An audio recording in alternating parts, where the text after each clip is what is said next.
Bienvenue dans votre JT. Parlons métier avec la fonction des services communs. Métiers parfois méconnus, mais qui ont toute leur importance au sein de l'entreprise SNCF. Mais qu'est-ce que les services communs? Alors, historiquement appelés services transverses, ces entités ont pour mission d'être au service des cheminots. Ils sont composés de 17 métiers. D'une part, la filière administrative dans toute sa diversité, que ce soit RH, gestion finance, achat, communication, juridique, etc. D'autre part, la sûreté, sans oublier les agents des médico-sociaux. En clair, les services communs, ce sont toutes les fonctions dont on ne se figure pas l'utilité, mais qui sont indispensables au bon fonctionnement du service public ferroviaire. Alors avec moi, Sylvain, informaticien à Lyon, et Patrice, infirmier à Rennes. C'est bien ça? C'est ça. On l'a dit, les services communs, c'est une fonction qui est absolument indispensable à la production du service public ferroviaire. Et pourtant, les collègues ne les connaissent pas.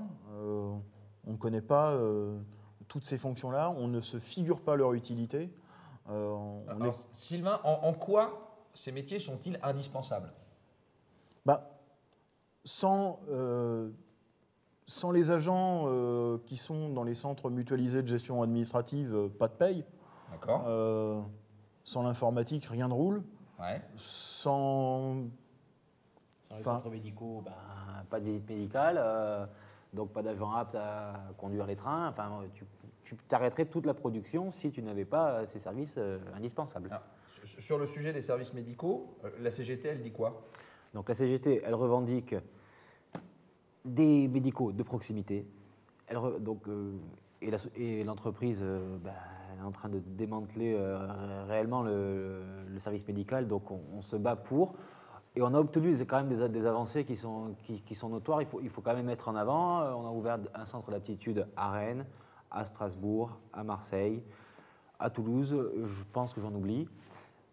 Donc la CGT a gagné des avancées là-dessus. Il y a encore d'autres combats à mener. Donc c'est pour ça qu'on va voter CGT au mois de mars. Et pour les informaticiens, Sylvain? Alors, sur l'informatique, on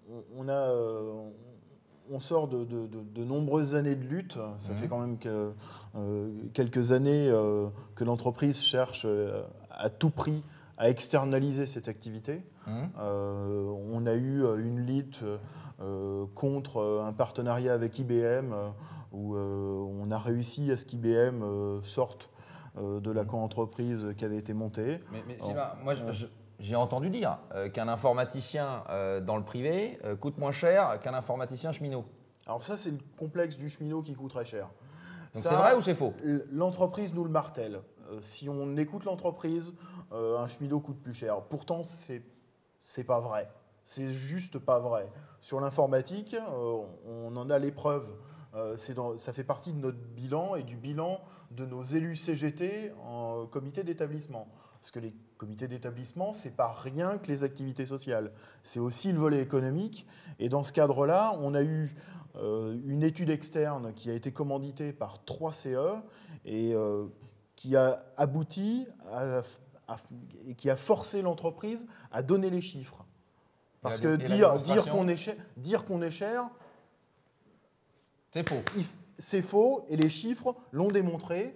Un informaticien cheminot, ça coûte 2 fois moins cher qu'une prestation externe achetée auprès d'une société privée. Donc c'est là que... Oui, je t'ai coupé. Mais c'est là qu'on voit que les projets PEPI ne sont pas crédibles. Donc quand on parle agence famille CMGA, là pour le coup, on va prendre 2 exemples vite fait, mais qui illustrent bien. Un CMGA, à la base, nous, d'une part, on est contre l'externalisation parce que ça va coûter du pognon. Mais les CMGA, c'est une entité assez nouvelle, parce qu'au préalable, c'était des bureaux administratifs, et en fait, la CGT par rapport au CMGA, est-ce qu'elle est pour le maintien des CMGA ou est-ce qu'elle est pour une autre formule La CGT revendique des gestions administratives, des gestionnaires de personnel et tout ce qui va avec, de proximité. On ne peut pas fonctionner comme ça avec quelques plaques qui traînent à droite à gauche et des cheminots qui sont à 200 km de leur gestionnaire. Non, ça ne marche pas comme ça. On l'a connu par le passé, on sait que ça fonctionnait. l'entreprise insiste pour fonctionner différemment et nous envoyer droit dans le mur. Idem pour les agences familles. Les agences familles, on est en train de les démanteler. Dernier exemple en date, le transfert des prestations familiales. On n'en veut pas. La CGT s'est clairement positionnée contre. Une carte pétition a été lancée à notre initiative. Des suites seront coordonnées. Qu'est-ce qui risque, Patrice, concrètement les cheminots avec le transfert justement des CMGA ou l'externalisation de ce type de prestations? Alors, pour ce qui est du CMGA, tu risques tout simplement de te retrouver avec un centre de service qui pourrait se retrouver en Pologne ou en Tunisie. Donc moi, je demande à voir quel type de service sera rendu aux cheminots. Pour ce qui est des agences familles, on va se retrouver avec des délais de traitement beaucoup plus longs pour les dossiers, puisque ça partira à la CAF, qui sont déjà hyper débordés. On n'a pas envie d'en arriver là. Et j'en profite pour préciser qu'à travers ça, c'est juste une étape préliminaire à une remise en cause de l'action sociale SNCF intégrée telle qu'on la connaît aujourd'hui. Alors, un autre métier des services communs, connu de tous les cheminots, c'est la SUGE, la surveillance générale. Oui. On ne peut pas dire qu'on soit dans un contexte de sûreté absolument merveilleux. On a besoin de réhumaniser les gares. On a besoin effectivement de renforcer la présence et la présence de la SUGE dans les gares. On a besoin de renforcer les moyens de la SUGE et donc ses effectifs. Ça fait partie de nos revendications à la CGT.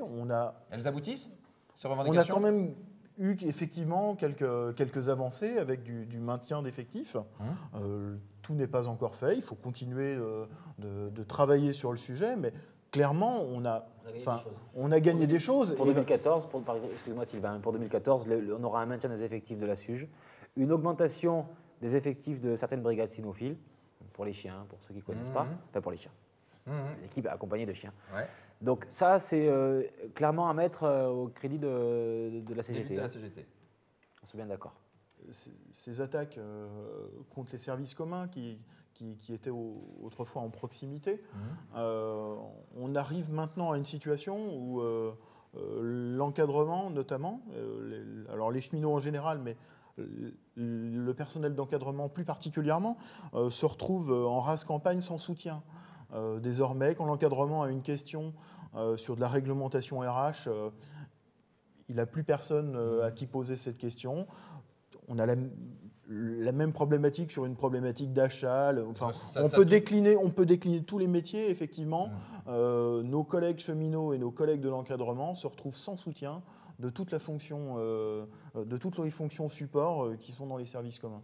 Ça veut dire que ça touche tous les niveaux de l'entreprise, quelle que soit la hiérarchie, quoi. Ça touche tous les niveaux de l'entreprise.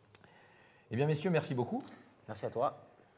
Vous l'aurez compris, pour donner du poids à nos propositions CGT, le 20 mars, votez CGT.